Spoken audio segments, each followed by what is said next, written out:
I don't think about age. We're not aging like badasses. We're living like badasses. I love it. I'm Lauren. And I'm Lisa. And we're flipping the script about growing older. Our guests have been influencers since before that was even a thing. Welcome to the Anti-Aging Podcast. Welcome to Age Like a Badass Mother. You may be familiar with our two amazingly warm and energetic guests today, Jane and Ann Esselstyn. Jane is a nurse, researcher, mother, and teacher who champions women, family, and community. She created the recipe section of the New York Times #1 bestseller, Plant Strong, and Engine 2 7-Day Rescue by her brother, Rip Esselstyn. You have to Google Jane Esselstyn, Fat Causes Type 2 Diabetes. You will finally understand what type 2 diabetes is. Ann Esselstyn, mother of Jane, is a force. You may have seen the video of Ann schlepping a car tire tied around her waist up and down her street. Ann is the author of the recipe section of her husband, Dr. Caldwell Esselstyn's best-selling book, Prevent and Reverse Heart Disease.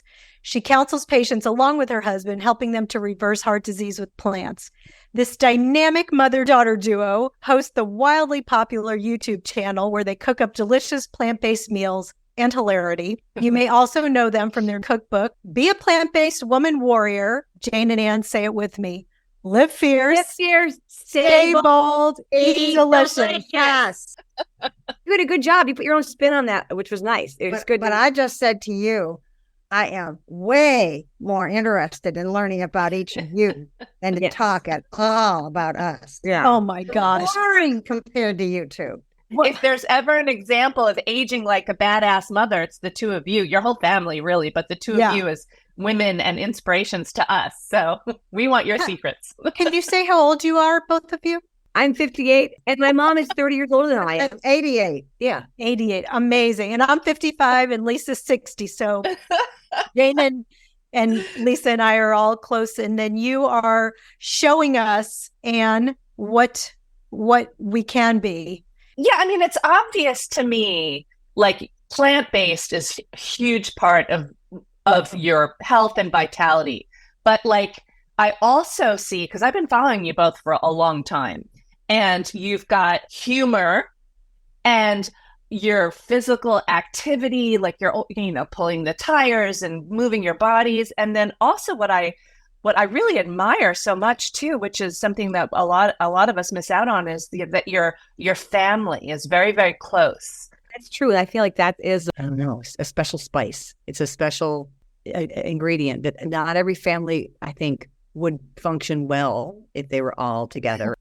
We crazily won the lottery. That I was saying the other day that I have 3 brothers and myself, so there's 4 of us kids, and we all are married and have children.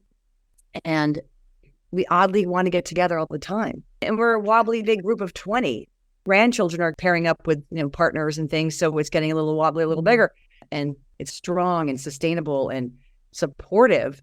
So many other things just fall in place. How lucky to have that. For people who are still raising children who are listening to this, what do you have, like, what kind of advice do you have about raising children and keeping them cohesive and like a unit like that? No, I must say, all my life, the one thing that I hoped would happen with our children, that they would be connected to each other always, as they were, kind of getting out of college. And I felt that was so important. And I think that they have done a good job of that. I first learned about you guys kind of back in 2009 when some friends of mine hosted a vegan potluck, and they made the lasagna from the Engine 2 diet. And that's my husband's recipe. Rip gives Brian credit always.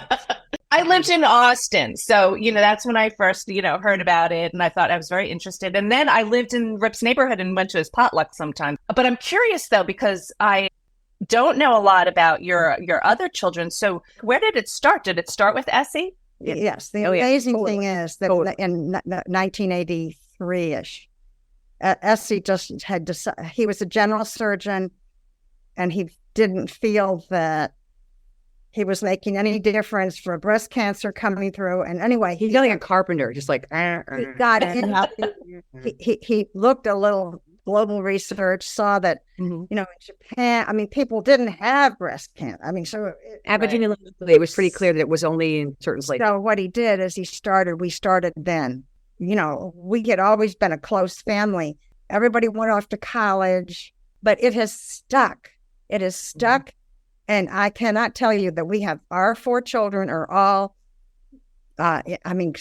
passionately plant-based. Yeah. Mhm. Our daughter-in-law, who is an OB, she is crazily that way. I mean, all 10 of our grandchildren are also plant-based. I mean, in this book, when I went and asked all of them about being plant-based, my favorite quote was from the then 7-year-old. If you eat meat, you die. End of conversation. And I've told you both this before, but I have reversed my heart disease. I have proof from the Cleveland Heart Lab panel. My cholesterol is still high. My LPA is still high, but I have no signs of disease in my body anymore. And I got your first cookbook, Prevent and Reverse Heart Disease. And every day I just opened it up and I cooked something out of it till I knew what I was doing. And now I have the new cookbook, of course, Be a Plant-Based Woman Warrior. And, I cook, I think about you two every day and your whole family, because you literally all saved my life. So I thank you for that. You know what? And that's kind of you to say it like the way you did, but that book is out there and anybody can read it. So only those who implement it and comply see results, which is what you've done. So it's such an interesting spinning the locus of control out of the doctor's office and medication and scans and surgeries and interventions and all that stuff to like, it's all on you. You did it. Thank you. I'm realizing, and more now, originally maybe I had the feeling, oh, if you did it, then you would be fine and you could just eat anything. I mean, people with heart disease particularly can't stray. They have to stay, and they have to stay pretty tight to reverse heart disease. When I was working at the Whole Foods Medical Wellness Center, we had those people like Lauren who went all in. And thanks to both of you, and especially Jane, your videos, it made my job easier because I was able to use those tools to educate for them to understand. Like Lauren said in the intro, your video about type 2 diabetes and intramuscular lipids in the truck and everything, that really spoke to people. So I have to thank you for that. But there were as many, if not more, patients in the clinic who we worked with who really, really struggled. But I have to say, and so it goes beyond just having the tools, right? You have to use the tools. But what I love about what you guys do is you make it so accessible. Your cooking videos, your recipes. The benefit is that we're not trained chefs. We're just household hacks making it happen. And we're not like all of us. Last weekend, Jane has these small groups out at a lot of small live events, very food focused. And she pulled out of the oven some Brussels. Her Brussels sprouts are awesome. I had to prepare 30 recipes for 36 people 30 overnight. It was crazy. Oh my gosh. It was nuts. And so she pulled out these Brussels sprouts, which I really couldn't even tell what they were. And she said, taste it. And I tasted it. And here was this whole audience. And my mom's like, oh, it's awful. But you know what?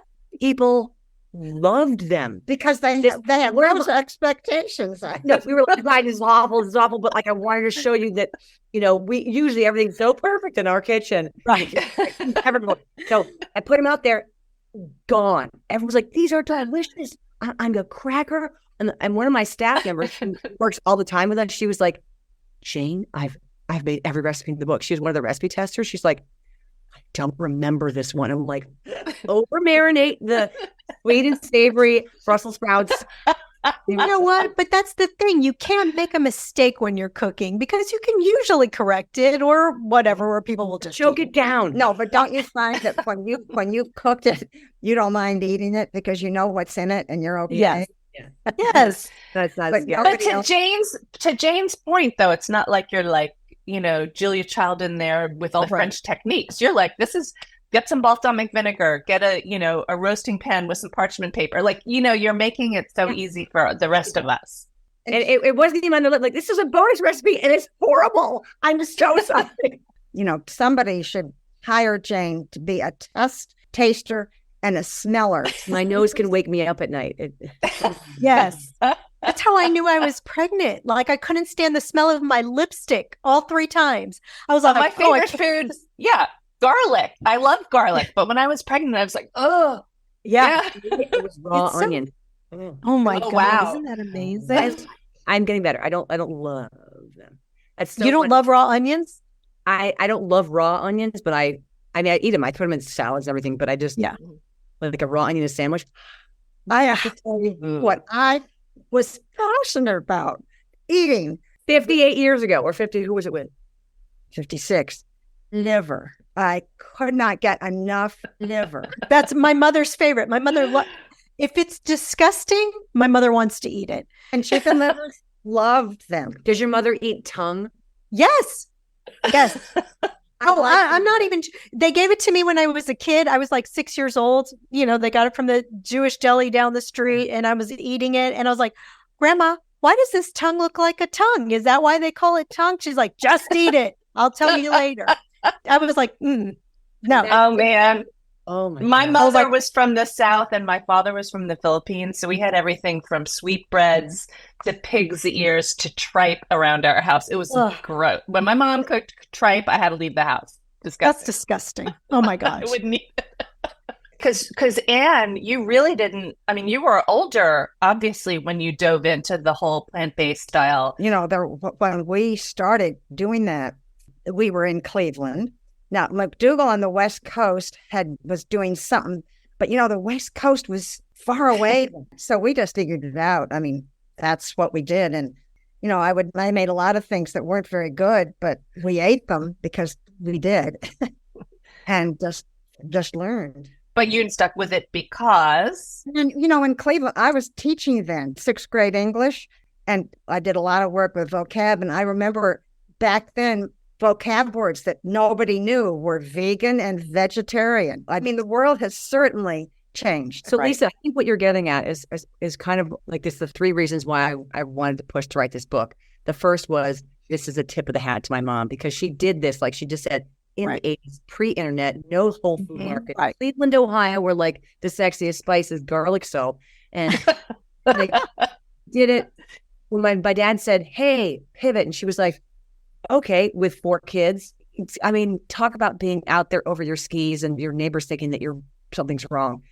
She just did it. And against so many odds. Second is because I feel like women tend to have most of the mental labor around food. What should we grow? What should we harvest? Mm-hmm. What should we put in the cart? What should we put away in the cupboard? What shelf, fridge? How do we prepare it? How and serve it? We have this mental labor around that. No wonder we're like, let's go out to eat. Yes. It's just this release valve for all that. But when people ask us, what is a good restaurant in Cleveland? We don't go. We're like, go get sushi, but brown rice nori rolls. That's our eating out. Well, I have very strong feelings around when children start school, just like they have to learn how to read and write and math, they should be learning to cook. Because I think part of the problem is that we're not raised that way, right? We're intimidated and scared of the kitchen. I had home ec at school. And what I only remember learning how to cook was fudge. Girls did home ec and boys did wood shop or metal shop, right? Well, that was such good. I want to talk about gender in a minute. So anyway, so I feel like the majority of women who are doing the cooking and most of the mental labor around food for their families and communities and themselves, if we could just have people eat a few more plants, a little more plants, add more plants, because it doesn't the other stuff, we can turn, and our health outcomes will also take that turn. That's just my hope. Yeah. The third reason is just that I have 3 brothers and we all were, athletes growing up. Like I was in Olympic trials when I was 14 in swimming, and I got a scholarship to go to University of Michigan, and I am, making NCAAs, and then like my suit doesn't really fit right, and I'm, I have to eat, I have to lift, I have to train, I have to go to school, I have to train again, and I have to eat again. It's just you can't get off that treadmill, or you end up, if you don't make the NCAAs, like why? Anyway, I couldn't stand what was happening with my brain. Like, get out of my head. I have brothers. I don't get this food thing. And I knew my brothers who were training at their universities and colleges, didn't spend even an iota of a second thinking about food, So true. their body, their identity, their performance, and being able to show up as who they feel they are from head to toe around food. But then, right then, somehow, my parents called in and said, "Hey, we're starting to eat. We're not eating any meat or dairy or oil or fat, salt, or sugar." And I'm like, "What's going on?" That's it was 1884 actually when they called. They just had started in the early 80s. And anyway, it took a while to harmonize and get it right. Like I thought, oh, I'll just eat a dozen bagels and Nutella. It took a while to not have that food head. That was one of the biggest gifts that eating this way gave to me because, I always struggled with some vanity pounds and I lost 20 pounds doing this. I've kept it off. I don't think about it anymore. And it's been 8.5 years. And I can't tell you what a gift that is. You were talking a little bit about how you felt about your body as a teenager. How has that evolved over the years? How do you feel about your bodies now? When I'm doing a plow Yoga. and I see my legs over my head and I think, who do those legs belong? I understand. All I can see is skin that's all, wrinkled, and it doesn't look the same as when your legs are straight. Yeah, right. I get that because I'm getting crepey and, but I have to be like, I have to talk myself down. And I really always, and in yoga, especially, I always say I'm grateful for my radiantly healthy, beautiful body with all the things, because thank God I have those two legs. And that would be worse. I don't want to learn that lesson. I want to be like, thank God I have these. But I get it. It's hard. You want your skin to stay on your everything, bones. And I was just, as I'm listening, thinking about, we do have this pressure as women, way more than men. I mean, the images come at us every day in every way. And one of the reasons why Lauren and I started this podcast is because there's like such age discrimination against women.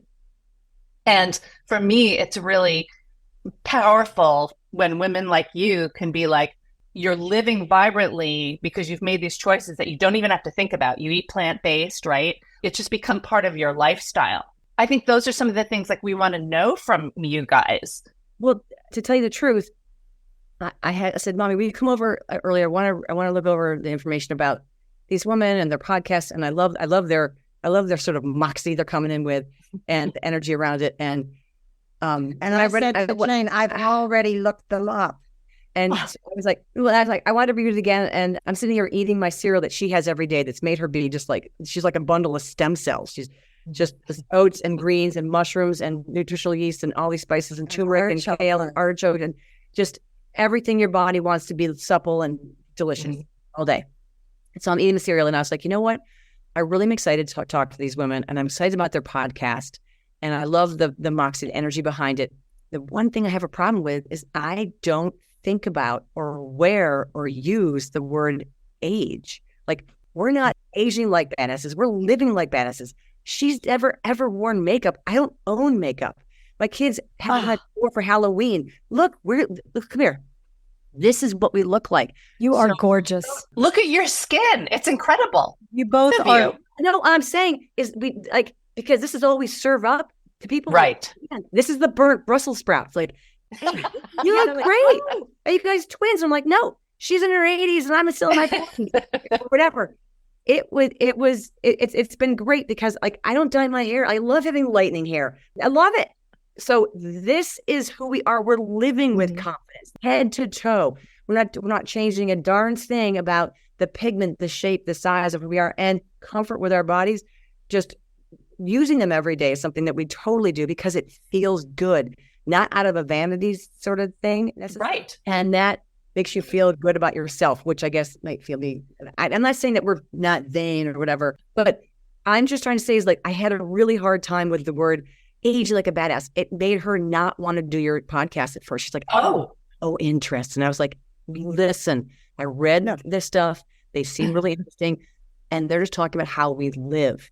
If you were two men and you had the same energy and the same awesome approach to life, you would not call this how to age like a badass. You'd be like, hey, Let's live with some badassery. Not the word age. Like, we could have this whole podcast, take the word age out and say live. Live. Well, the reason why, though, honestly, is we call ourselves the anti-aging podcast. So really, it was a call to, like, I hate the whole anti-aging movement. Jane's all right. I'm just saying. She likes to be contrarian to everything I say. No. I think that was a brilliant talk that Jane just gave. And I totally agree. Like, I'm just saying that Schwarzenegger would like, if somebody says, how old are you? I don't mind responding. Right. Schwarzenegger has a book out, and he's like got a gray grizzled beard, and it says his face, and just it was hair darkness. I don't even know, but like it's looking at like he's kind of. I mean, Arnold can look polished, and we've all seen him be wheeled up or whatever, but he looks kind of grizzled, and he's like getting props for that.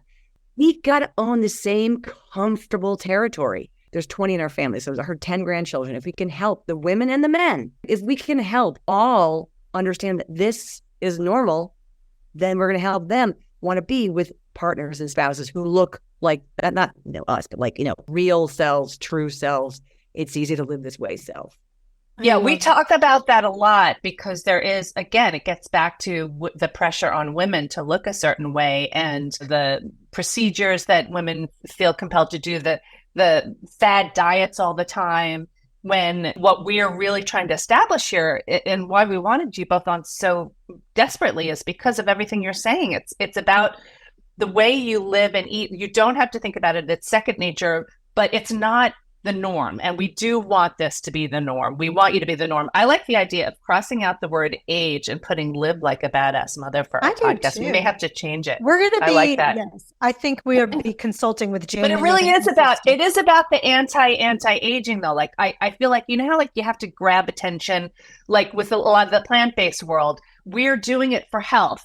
A lot of us, not for weight loss, but weight loss is one of those things that's very sexy. Everybody wants to lose weight. And a lot of people truthfully do need to, but like I have a problem because of our diet culture having weight loss as a goal. Oftentimes when I'm coaching people, like I want them to be eating this way for health, and the healthy weight will come naturally. So it's kind of like the same with aging. Like it's not about anti-aging, it's like embracing our aging, because we can't avoid it, right? So that's kind of like where we're coming from. No, I know exactly where you're coming from. I mean, I'm a 50-year-old woman in America. I've always said to my kids, like, I love my wrinkles, like all these smiles. And so like, so it's doing reps, like just say it once. I love my wrinkles. I love them. I love them. Like, it's all the love and the fear, the worry, and the of you. This is hard. It's my map of my love with you guys. And really I love it. And, I know my kids, like, I know I look at my mom and all I see is just all that she is. And I say, well, Jane, I think because you wanted to do this interview, had me listen to, I don't watch a lot of podcasts. I don't wear things in my ears that headphones, not a hearing aid. I like the world, but Jane Fonda. No, Julia Louis-Dreyfus. Yeah. They said, have you had facial whatever? And she said, that is one thing I regret. Yeah. I heard that, and it's so interesting. And the other thing that I loved, and Lisa and I have talked about this, is Jane Fonda said that she's in the third act of her life. I love that. Yes. Mm-hmm.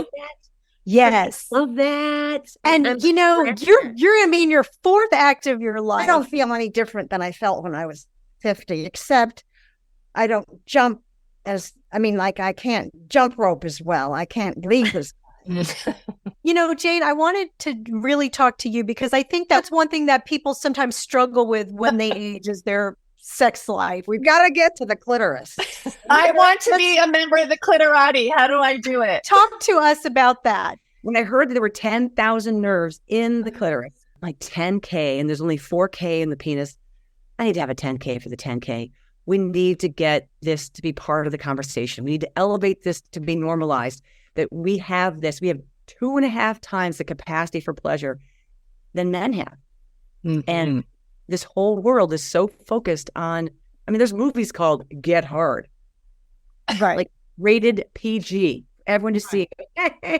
But no one's saying get lubricated. Yeah. Yes. No, yes.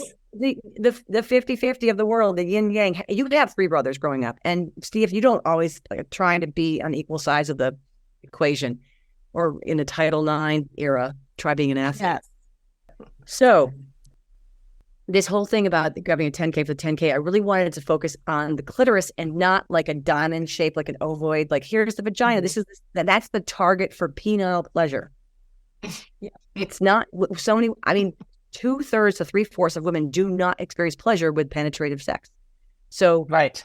3/4 of us aren't accessing our 10K, which is there. So I made hats and headbands that say 10K for the 10K, and they're covered in polka dots to represent the polka dot of pleasure.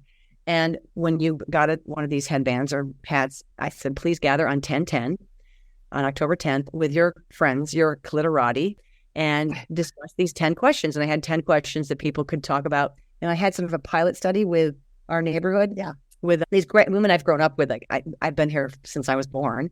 And so we had this great group of different age women, and it was just so fun to have this 10K for the 10K. And the 10K means like you can go for a walk together for 10,000 steps, literally just 10 people walking for 10 minutes together.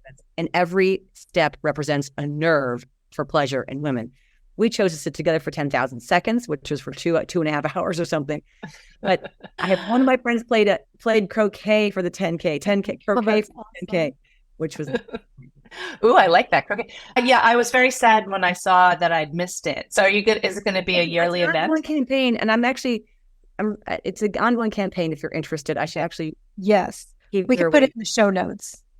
I'll have to put a way for people to keep accessing, because the three people who discovered this 10,000 nerves were a gynecologist, a plastic surgeon, and a gender-affirming surgeon, because they were doing work on female bodies. So they had to map out all the nerves and how they're innervated, because they'd never done that. Whoever they is, had never done that. We have Viagra commercials on Monday night, Thursday night, and that's been so normalized. Male pleasure, keep the pleasure going, going. We're not even having pleasure. It's so crazy. So there's really been no research. And I had someone wrote me back, and when I posted this on my social media, someone said, your cookbook is in the trash. What? Mm-hmm.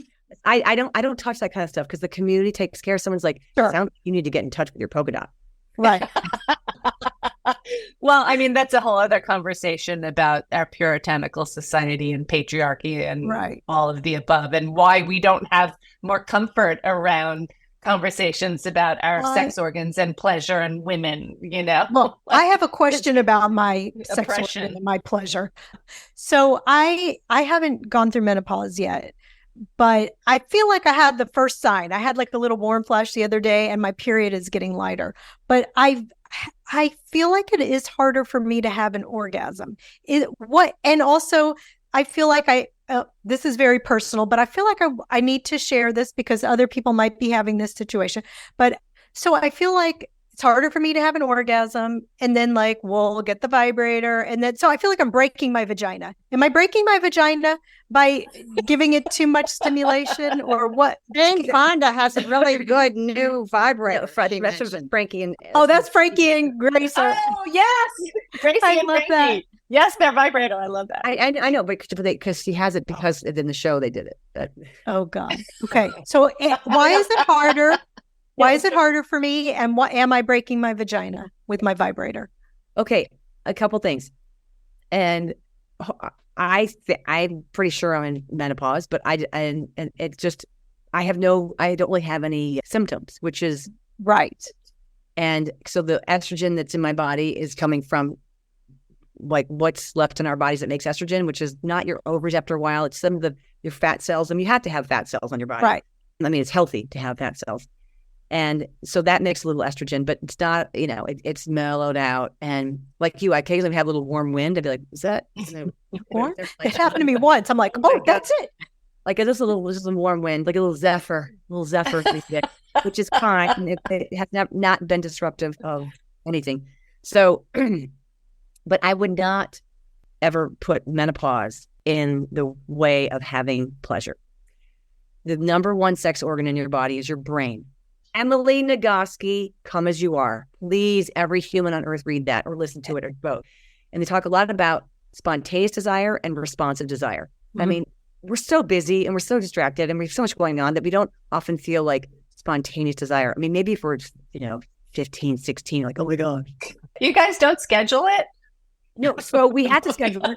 You have to schedule, like, put in the bid, like, hey, let's just get things going. And then you strip a wire and if you're in a loving relationship and you can get going there, like, you never regret getting going because you can get exactly. Responsive desire happens. 100%. So responsive desire may not be 100% when you're trying to get it over the hedge when you're like, okay, just not there yet. Things aren't all the way down there yet for whatever reason. So try to make sure that you're like in the headspace that you are interested, because if you're not, I mean, sometimes you can't get there for whatever reason. Like what's happening around the world is really disturbing and it's distracting. And some people can let go of that and go with it. But some people just, things live right here on their minds. So the other thing is when you say, am I breaking my vagina? I certainly hope that the usage of whatever people are using, because there's different shapes and sizes and textures and things, but it is not your vagina where the nerves are. So when you say vagina, are you talking about your vulva and your clitoris? Let's use my clitoris. It has a little thing. Yeah. The clitoris is kind of, it's almost like a sundial. Like sometimes it likes it here, sometimes it likes it here, sometimes. Yeah. And sometimes it's just not lubed enough. And sometimes, it's kind of a moving target as my sex ed. Yeah. I guess I shouldn't say I'm having a harder time. I think it's changed. It has changed more to the outside than the inside, more to the clitoris. I think I used to be able to have like more of a vaginal orgasm, like what you're talking about. And now has to be on the outside a little, on the clitoris. And hang in there a little longer because it's the blood flow coming back there, and then the vaginal orgasm, which it happens, but it takes longer. Takes a little longer, and you got to get a little bit more in that. It's almost like meditating. It gets a little bit deeper. Okay, I got to meditate. It's interesting listening to y'all because I'm pretty sure I'm post-menopause. I'm 60 this year, and my husband and I have the best sex life we ever had. But to Jane's point, I think has more to do with the no inhibitions. You know what I mean? Just like we know each other so well, we're comfortable. But if I were watching the news, I wouldn't be able to. You do have to be in the right headspace. So, but I do think that it has to do with the just being free and not feeling self-conscious. Yeah, and some people have a dog that can be like barking, or the kids are home or watching. Right. Yeah. So and so at least that's why I said some people have the best sex life of their lives. Fertility's not an issue, and there's no barriers, there's no concern. It's just there's so many things. I feel like we're gonna have you on again and again and again to address them all. Okay, so walk through your day with us. What time do you get up? Do you have breakfast? They're never the same. Oh, I get up. Some things are the same. Do you don't get up the same time every day? What time do you wake up in the morning? Pretty much 6:30ish to 7. Okay. I'm between probably 7 and 8:30. Depending on how much my body wants to sleep, and I feel lucky that I can listen to my body and let it sleep. Same. Okay, good. That's a good tip. Listening. And to your body. do you eat breakfast every day and exercise every day? So important. It's you eat your oats. Me, I went through years and years of no breakfast, leftovers. I love leftover salad, and now I eat a breakfast that I feel gives me important things for life. However, I had a little crazy thing that went on. We got a Peloton because our son Ted was just so passionate about it, and he thought my husband would love it. And so there was fun. I didn't do anything about it. And then it was on sale. And so I got it at Christmas, and it sat there. He wasn't interested in it, and I wasn't interested. And I finally, Jane has this women's conference in March. Our daughter-in-law, Polly, is wonderful. She ended up with the last speaker. And she said, you have to do something for 40 days to make it stick. So I decided that I would ride the Peloton for 40 days. She also said, I called her when I said I was going to do that. She said, but text me every day after you've done it. And so for 40 days, for 20 minutes, I got on the Peloton, at least 20 minutes, text her every day. And then after about the 20th day, the 20th day, I said, Polly, why 40 days? And she said, it's the power of the universe.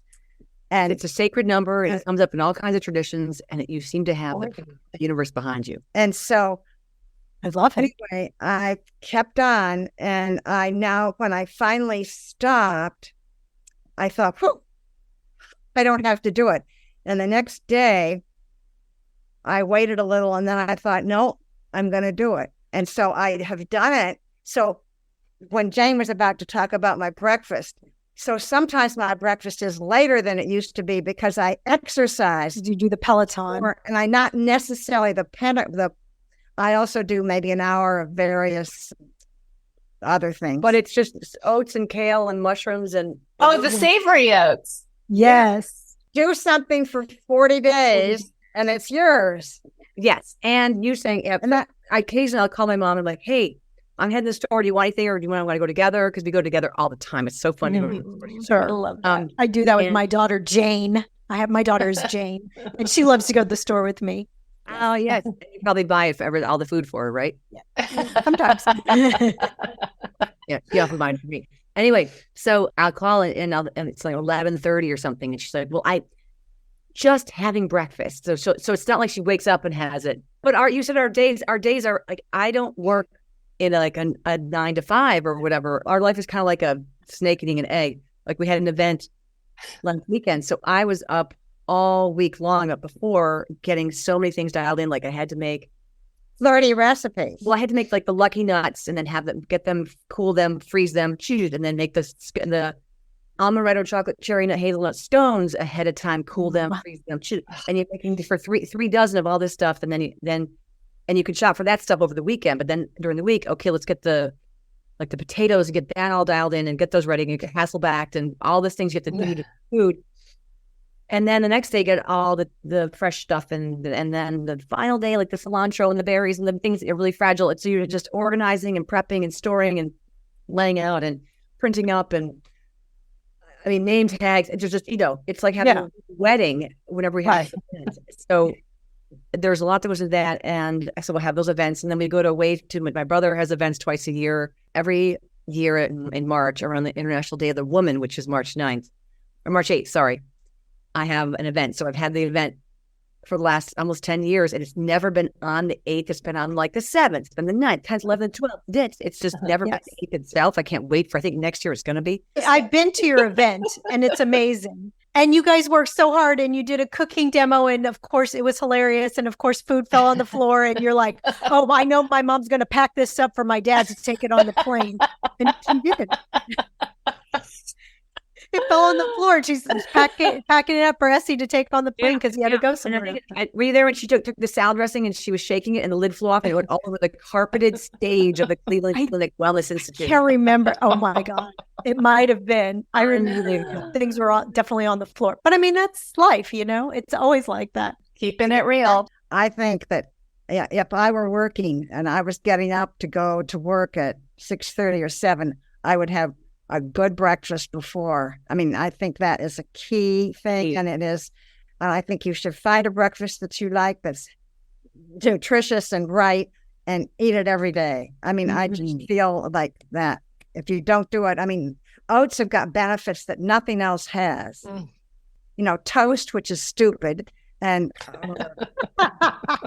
I mean, no, and I know I'm an RN, and I remember when I was in all those years of nursing school and doing rounds and being in my rotations, I would had to take, have breakfast and take lunch. And because your body, if you wake up at 3 a.m. and have a sandwich every day, your body's going to want to wake up at 3 a.m. and have a sandwich. But so I had to get dialed into that kind of schedule. But nowadays, we write cookbooks. We have YouTube. So our YouTube shoots, that's a buildup of days. So we are just event schedule dependent. And right now we are with you because we have a down week this week. Oh, we're so lucky. So grateful. Oh my gosh. I just can't tell you how appreciative we are of both of you. You guys having this conversation about how to live like a badass. I learned from the original badass herself. She is a badass. She is. Do you have anything else before we that we haven't already discussed? Yeah. You've just got to keep moving. Eating plant-based and exercising. Yeah, I mean, like our rotator cuffs just turn into like old leather belts. Like they're going to snap, they're going to hurt, they're going to break. But we can figure things out. Like I've seen the importance of having, like my parents move with comfort and mobility. And sometimes it's been really helpful to have, Well, and I think that adaptability, I think what I'm hearing from you both is you really listen to what your body is needing. Like in terms of, am I hungry? I'm going to have some breakfast. I maybe can't do that same activity I did before, or maybe 20 minutes on the Peloton is fine. So just not forcing it, right? It sounds like you're both a little just more listening. I don't think hunger has a thing to do with eating breakfast. I'm never hungry, but I eat breakfast. Now that I'm doing this exercise first, sometimes my breakfast is at 10:30.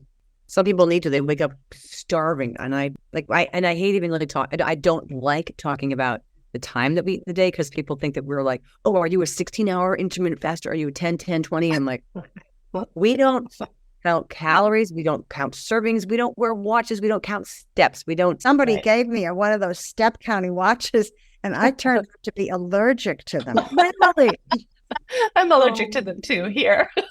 That's so funny. I turned off the step counting thing on my phone. I'm like, you don't need to know how much I'm walking. I'm walking plenty. I'm with you. I try to get enough sleep, but sometimes I sleep longer. I'm lucky that I can sleep till I wake up, and I eat when I'm hungry. And I try to. I definitely am trying to be better about listening to the little voice in my head and the listening to myself for advice. I think that is the beautiful thing that comes with living for a longer time. I love that. I would say you two are living well. You guys doing this together, what you're doing here, this project together, is such joy and it's going to give you a great lens to look through. My mom always talks about having a lens through which she looks to see life and what gives her a purpose. No, with that. You two remind me, at one of Jane's she has a camp in the summer. Yes, plant-based warriors, yo. And 2 women at this camp, and they were 80, and they lived in Canada, but they were in different provinces, and they had this thing that they did every morning before they made their beds. They each did it wherever they lived, and they did it. They would. It's Zach Bush's exercise. Zach Bush's exercise? Yeah. And they did it every day. And it was so cute, but it is such a cool thing, something like that. And you two made me think of those 2 women. Oh, well, do it. Yeah, let's start doing that. Yeah, let's start doing that. Zach Bush exercises. But one thing I also want to say that I think was really an enlightening thing to do recently for me is that, our book came out and things went well. I mean, we were so lucky. New York Times bestseller. In March, I started trying to learn to play the guitar. I mean, my mind was suddenly just like, it blew up. And now I'm on a plateau and I'm like, I'm not doing as much, but I listened to all the music from my childhood and I was like, I can't believe, and I went to my grunge phase again. What's the first song you learned to play on the guitar? It was an Indigo Girls. It's the lesbian ballad of Strange Fire. It's a lot of A's, E, A, E, A, E, A, E. I can figure it out. And I can play it with my husband. My husband loves Indigo Girls also. So he's like, this is a great one. Let's play this one. You learned A, E, G, B. Like you can play every song in the songbook, right? Doing bar chords. I cannot figure it out. My fingers are long. I can't get it. You have good guitar hands. That's so good. So what's the next event that you're promoting then? Would that be in... We have our camp for plant-based women warriors, June 6th, 7, 8, 9. That's up and ready to go. People love that. It's just fun. It's just a ton of fun. We have an improv class, but we don't call it improv. We call it how to improvise. And the teacher is amazing. She's like, all day long, you're always improvising. I mean, you're improvising all the time. I really appreciate you, especially coming on when you were hesitant to do it. Absolutely. You helped so many people today. You guys are amazing. Stay plant-based women warriors. Stay bold and eat delicious. And live like a badass mother.